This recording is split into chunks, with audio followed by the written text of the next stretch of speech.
It looks like we've got a, Mike beat me to it. So we absolutely have a quorum. I'm Richard Maloney. I'm the chairman of the Economic Development Commission. We've got Cheryl Mitchell, a regular member, Bill Rankin, and Matt Clark with us, and Mike DeMata and John Guskowski. So welcome all. And here we go. So the agenda is a call to order, which I just did, and then public participation. Before we jump into that, I just wanted to open it up to everybody and see how everybody's doing. And Mike and John, how you doing? I'm doing well, thank you. Good on my end. All right, let's go. So public participation. Anybody out there, Mike, that wants to speak? Just chime in. I don't see anybody. Not seeing anybody on my end. Okay, great. So we'll go right to the approval of the minutes, the meeting date of April 13th, 2020. Everybody's got a copy of these minutes. I would like to entertain a motion to approve. Motion to approve. Thanks, Matt. Is there a second out there?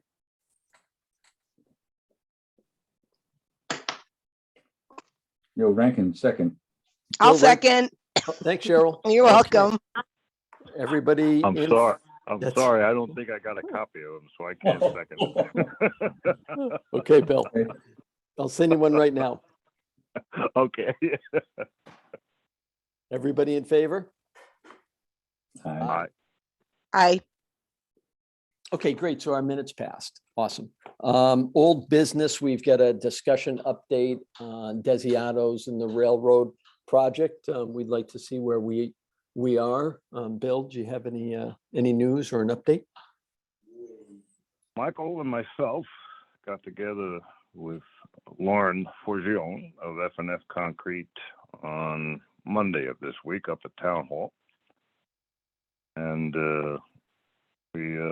Mike took the opportunity to review planning and zoning initiatives that are ongoing with regards to a project similar to the F&F gravel pit with rail service. And it was explained that the efforts are trying to promote development with known and required standards. This way it would limit risks down the road of a no from a town vote or some type of referendum, and it was well received. We expanded on that. And then the opportunity to review other projects in town and the status of the development of those projects. Truck stop in 84, the 1.5 million square foot warehouse distribution program that we're trying to get off the ground, which is being sponsored by a development group. Further construction of a water main access to support that development effort. So Lauren walked away seeing a town that was open for business, so to speak. The development group involved with this project off of I-84, the warehouse project, is interested in talking with Lauren in regards to her rail serve project, her rail served industrial site. And the rail is also interested in speaking with this development group that's interested in the project. So the what can I say? The marketing geniuses are starting to gather around the interest. Mike also discussed possibly an introduction to FedEx to F&F. They might also have interest in the site for some equipment, either currently or down the road. The meeting went on. We talked for a good hour and a half, and Lauren expressed she has continued interest. It is not only an interest that might be strategically an opportunity for her own business, such as raw materials, as well as the opportunity to supply materials to other concrete customers or companies by rail. I always look at that as some type of vertical integration. Currently prefers to be a landlord with tenants as opposed to selling it. But she went on to say it's been a rough 5 months since the Desiato deal. Combination of inflation for the cost of fuel, her own raw materials for the concrete business, and at the same time, she's trying to learn and understand the Desiato model. Been a busy gal. They've been a busy company. It's on her screen. It's not the highest priority that she's got on her screen. Day to day right now for her seems to be very consuming. I believe, and Mike and I didn't compare notes, but I think our best approach here will be to bring in some opportunities and some interested parties to the table for consideration, and that seems to be ongoing as we speak. I think at the same time, it would be prudent to develop a model which actually would have to be done to the site from a rail perspective. And by that I mean the rail is willing to come in with their engineers and optimize the layout of the spur and the switches to the potential of the site. And at the same time, I think prepare a pro forma that you can see what actually will be involved in cost from the standpoint of not only the spur and the switches, but the building and other laydown areas. She can get an idea of the size of the investment if she chooses to continue with the landlord model as opposed to selling the acreage. I think we need to quantify the size of the investment for her, again, on a very rough basis. Would the And it would Bill, would the railroads be willing to do that? in terms of the Doing the- engineering of the site, Right, or to by provide some of that, provide some of that preliminary engineering and cost estimation. Oh yes, yeah. I think from a rail perspective, they will lay out the cost of materials as well as, and it will all be based on utilization, and the actual topography of the pit. And by that I mean railroads don't like more than a 3 or 4% grade over a short run. So you might have to remove some materials, etc. But I think they can lay it out and say, all right, this is your utilization. This is what we can do based on clearance, and this is what the estimated cost would be.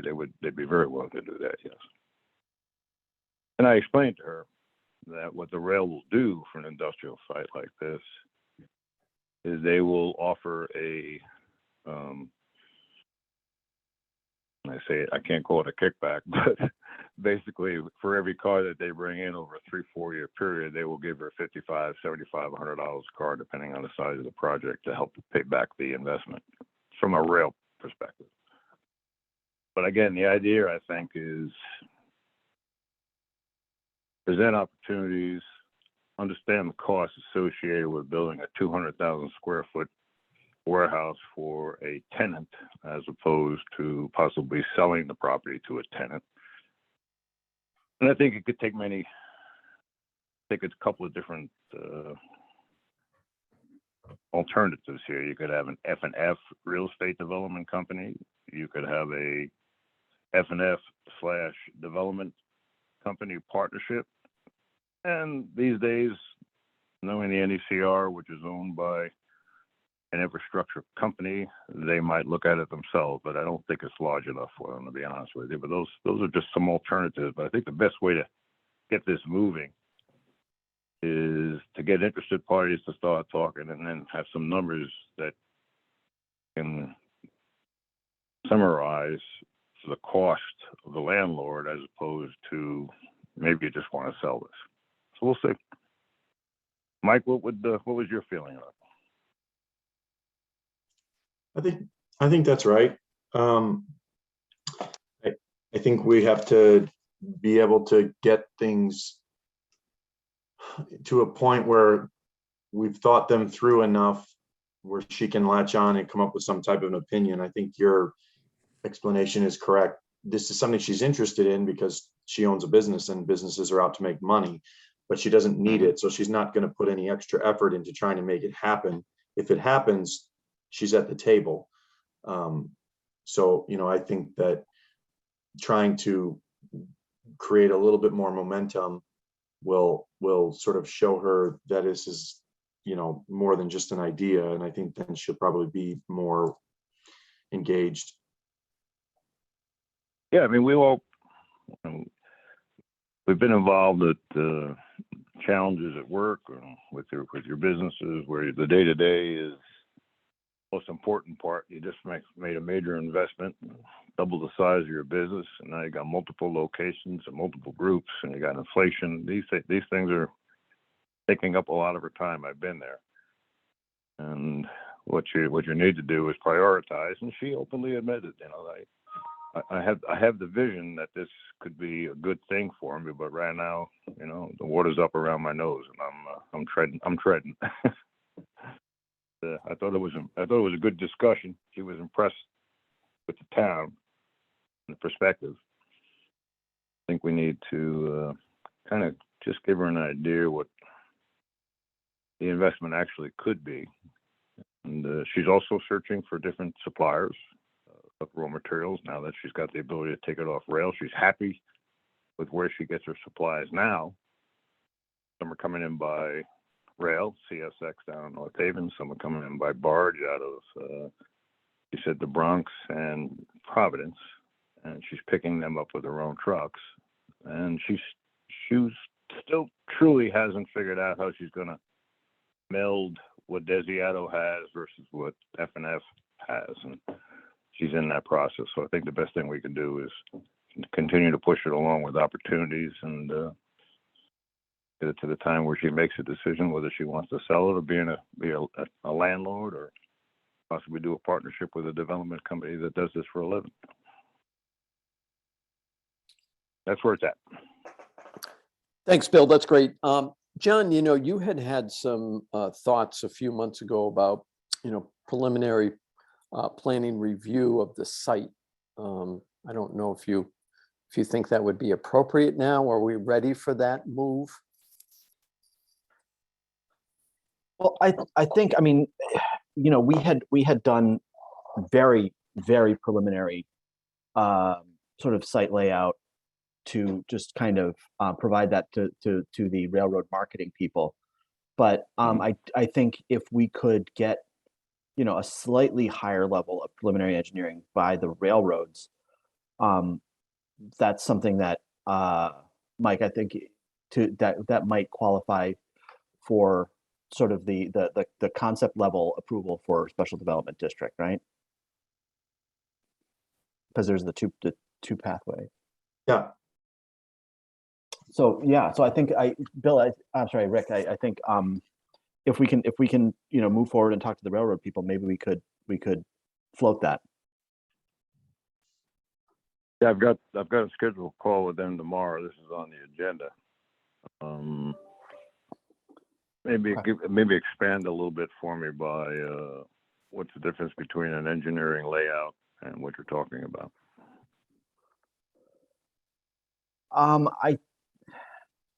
I think I'll have to go back and maybe actually, Mike, we can share the set of the regs with Bill before his meeting tomorrow that sort of delineates the detail of the concept plan that would be necessary. Well, the concept plan that you're talking about where we put in the laydown area for lumber and the warehouse. Right. Show like if there's going to be an extended siding area where the laydown area is, maybe where some of the warehouses would be, roughly where, you know, parking would be. You know, not engineered, not full grading, not drainage, but you know, buildings and structures and areas. Yeah, I think they can. I'm more concerned about the topography and the elevation of some of the land as opposed to the flat land that's there. I know Desiato was doing a lot of remedial work to bring back in some fill and flatten it out. So, you know, the engineering group based in Jacksonville, but they're quite often up here right now. They're in New London because they're developing that site down there for the wind turbine. And the rail's putting a lot of money into that along with the state of Connecticut. So I know they're down there. I don't think it would be difficult to get them there over the next month or two, but I'll find that out tomorrow. Okay. So yeah, if you could circle back and let us know what details we can provide for their team. I'll, Okay, that's great. You know, this is If the int- exactly, go ahead, I'm sorry, go right ahead. if the interest is there, I'll feel them out with regards to maybe they might want to talk with you guys. But let me get past the first discussion with regards to getting it set up. Great. Thank you, Bill. Excuse me. Yeah, thank you, Bill. This is exactly the reason why we put together the special development district. I mean, you know, now you've got an opportunity where you can come in, excuse me, do some, you know, some overlay, some superficial overlay and some basic engineering, and you can kind of look at that site in total and say, okay, that kind of qualifies for a special development district zone approval, and you know, we can move forward. So yeah, so that's really good. Thank you all.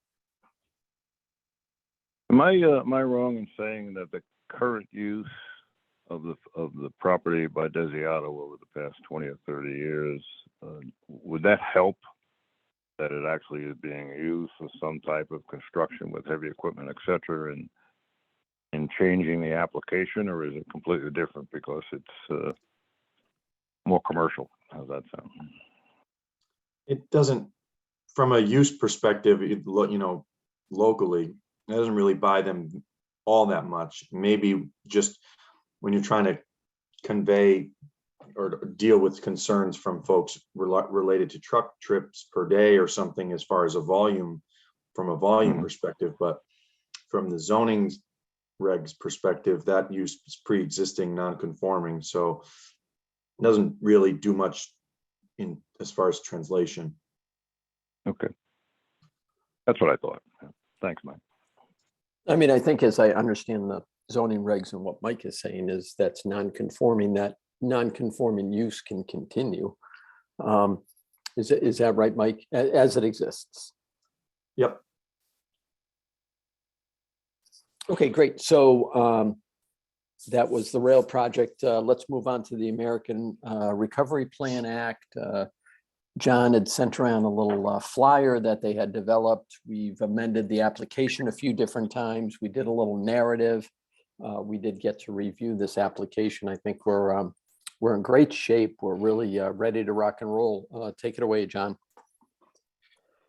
Yeah, so it's pretty straightforward. We converted the application to basically an online format, so that it's easy to fill out, and then we prepared the flyer that we will post on the town. Right, it may already be posted on the town website, the EDC website, and we will also. You'll recall early on when we started working with you guys, probably 2 years ago. We developed a distribution list, addresses and emails from all the businesses in town. So we'll be distributing this as well, and then we'll take things on a rolling basis until July. But I think if everyone's good with the flyer, we'll get it out there. I'm there. Nice work. Yeah, I think it looks great. I mean, one concern that I have is we're going to have applications coming at us. Any suggestions on how we review these? Do we get them sent around? Do we do them on a weekly basis? Do we have a special meeting, or had anybody given that any thought? I think that we really have, probably the best way to do it is to review them all once it's closed. I don't think you want to start reviewing and making decisions while the application window is open. I think once you see how many you have and the information, it'll be easier to make decisions once you've got the entire stack in front of you. I know that's how East Windsor did it, and it seemed to work pretty well. But did you end up having a lot of questions or inquiries from the people who had applied while it was still in limbo? No, I think that once the applications were received, it was basically communicated that they've received the application and that, you know, they decided that very quickly that once the window closed, they were going to kind of review them all in a short time frame, and basically said, you know, you'll hear from us at a specific period of time. So I think everybody kind of knew when to expect an answer. But if there's any subjectivity or situation where there's a little bit of discretion, it's going to be hard to apply that if you're still taking things in, because you don't know how you feel about something, because you don't know if you're going to get 2 more applications or 200. I think, so would it make sense to review for completeness or something? I mean, I would rather, if we're going to review all at once, it would make sense that each application was complete rather than looking at partials and Yeah, then getting back to them. And 'cause that'll take some I'll time. verify those as they come in. You know, number one, that it's complete, and number two, that they're actually a Willington business, and you know, like that sort of thing. Yep. And so we can you know, questions of basic eligibility. Yeah, we can circle back before the deadline. Yep, sounds good. Yeah, I think we're set to roll. Okay, I don't think we need a vote on how to review the applications, but I would take Mike's suggestion. I think that makes sense. You know, we'll take them all in at the end. Yeah, you don't want to review an application while the application period is open. So we'll wait, and then we'll, with great urgency, get these reviewed, done, and awarded. Thank you, John. Great job. Thank you, Mike. Looks great. When will this go live? We can start doing that, you know, this week. I mean, the actual form link is live now. But yeah, but nobody has it yet. But yeah, so we'll start publicizing this week. I had a question. Right now on the town website, I think there's a link to the unemployment office, I guess, or something. I thought I was clicking on the grant application. And it wasn't. It was just a link to the unemployment office. So you go to the EDC portion of the town website, and I think the first thing online. Oh, there's a news and announcements that self-employed contractors are now able to apply for unemployment benefits. Here's the. Yeah. Matt, I assume this. Oh, hold on. Sorry. Didn't see it. So this section right here. Yeah. I mean, if we can ask them. We would swap. I think we would swap that out, and we'd put this as a top announcement. Great. As well as putting it on the Willington EDC page and the site. Yeah. I just unpublished it.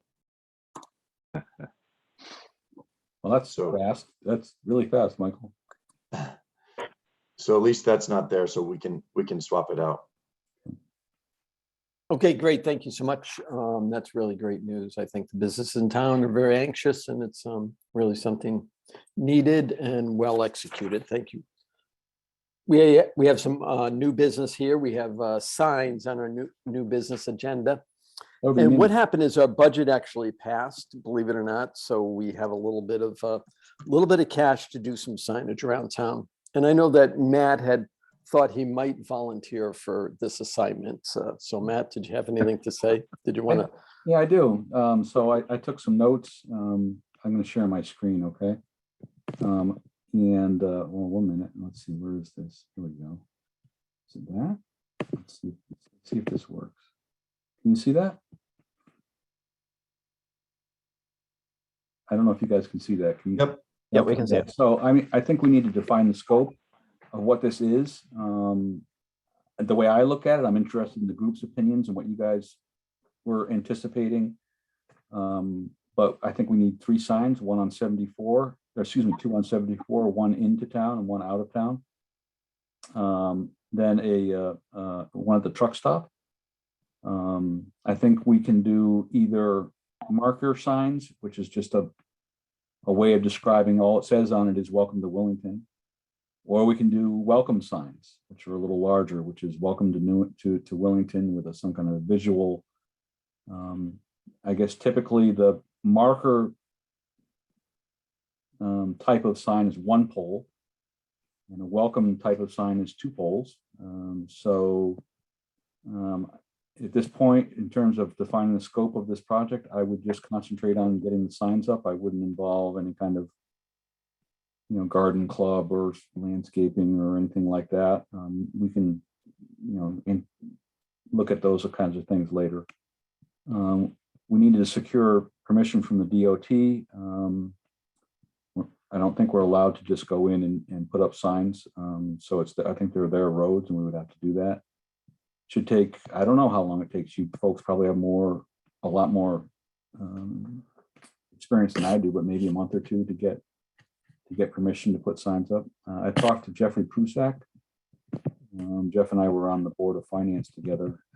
So I just gave him a call, and they did Ashford, and they also did Stafford and Tolland. He said, go check out the signs I did in Ashford. They're about 3 feet by 5 feet, which is about 16 square feet. And they're on Route 74, Route 44, and Route 89. He can do carved wood, metal, high density foam. He mentioned a whole bunch of other stuff too. I don't know anything about signs. I'm not sure. I think if we want to make an investment, then we should be making an investment that's going to last. Amen. Yeah, and so the previous sign that he installed at the truck stop lasted for about 15 years. And he took it down and recoated it like urethane or whatever once in those 15 years. And then it was so bad that he had to take it away. He recommends maintenance every 7 to 10 years. The signage that they did in Stafford was a single pole. All it was welcome to Stafford. We didn't talk too much about Tolland. Now, the ones in Ashford were about $2,000 each. So that was, like I said, 3 by 5 feet, 16 square feet about, and that was carved wood. So, one thing that a lot of towns do is they do the signs that have the welcome to signs, welcome to our town signs that also have all of the civic organizations. I'm going to stop sharing now. As far as I know, we don't have any civic organizations. I'm not sure. None that I'm aware of. The Catholics, I don't think, have anything anymore. I'm not aware of VFW or anything like that. So I don't think that would be appropriate. I think that it would simply be, I think we should come up with some kind of a moniker or slogan or tagline or whatever. Willington, most rural town in Connecticut. I don't know. I'm not quite sure what it would be. I'd like to stay away from the silk spool thing. But so. Anyway, that's the legwork I did on signage for the town of Willington and sort of welcome to. Anybody have any thoughts or comments on that?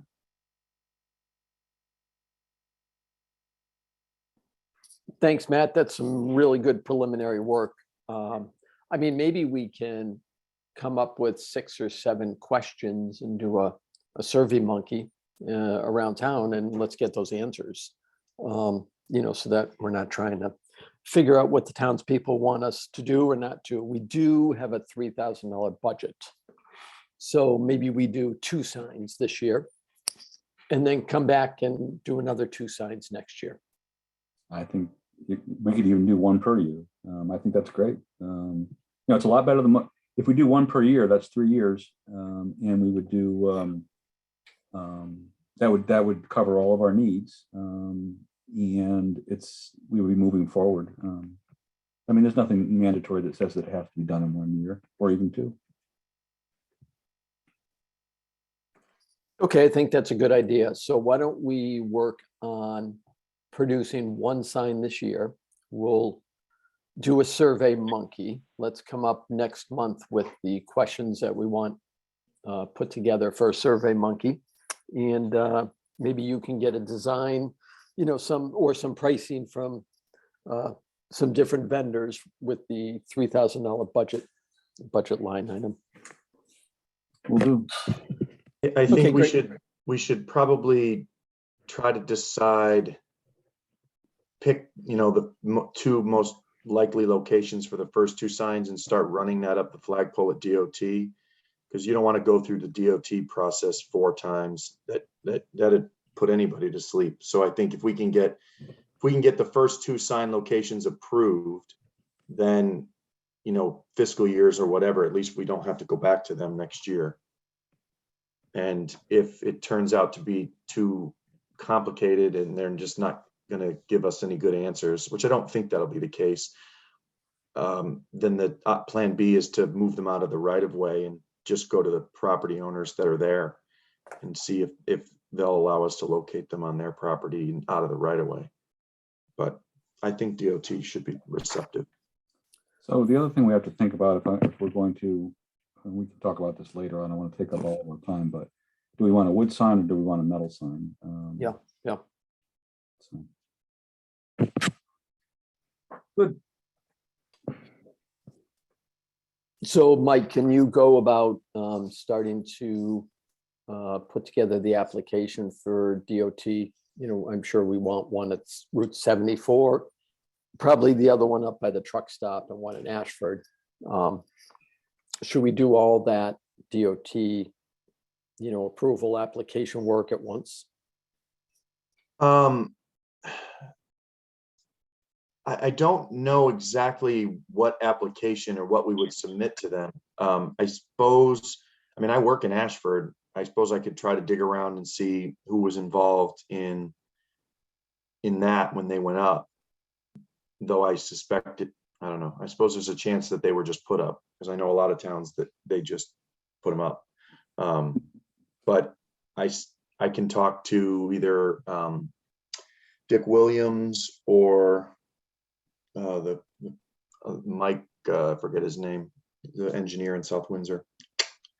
I can talk Gantic and see if they might have some information on that and see if that sheds any light on anything. Yeah, great. I mean, if we're going to put it on the Route 74 bridge, excuse me, we'll probably need DOT approval to do so, which would be nice to do, to put it right, right at the entrance of the town on Route 74. Okay, that's great. So are there any reports? Mike and John, I don't think you guys, do you have any reports or anything you wanted to comment on? The only other thing that I will mention is that this coming Tuesday will be opening the public hearing and planning and zoning for the warehouse on River Road. So that application came in, it was received about a week and a half ago. Public hearing was scheduled. People have started calling because the signs are posted on River Road. They are coming in under the strategic development zone as a proactive concept development. So we'll be going through that process starting on Tuesday. And that's a virtual meeting, right, Mike? It is a virtual meeting. Yep. So it will be, they are seeking a zone change and concept level plan approval for a 1.5 million square foot warehouse distribution facility. Yeah, I read the sign actually this morning. I'll plan to be on that. I'd like to hear that.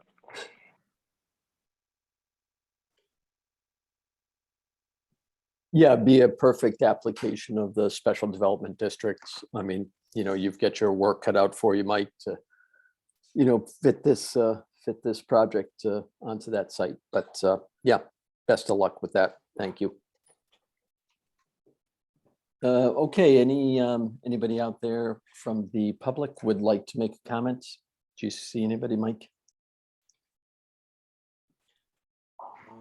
Looks like there's one person that's not a member, but it doesn't look like they are raising their hand. Okay, any comments from any of the commission members? Cheryl, do you have anything? No, I'm good. I'll follow up on Mike's question. I prefer wood, Mike. Matt, I apologize, Matt. Okay. Metal lasts longer, so, doesn't have to be repainted as often and well, whatever. I don't know. We'll see. You prefer wood though. I duly noted. I got it in my notes, Bill. Good. Okay, we'll take a motion to adjourn. Motion to adjourn. Thank you, Matt. I see Bill second. second. Yeah. Okay, thank you all. We'll see you next month. Thank you.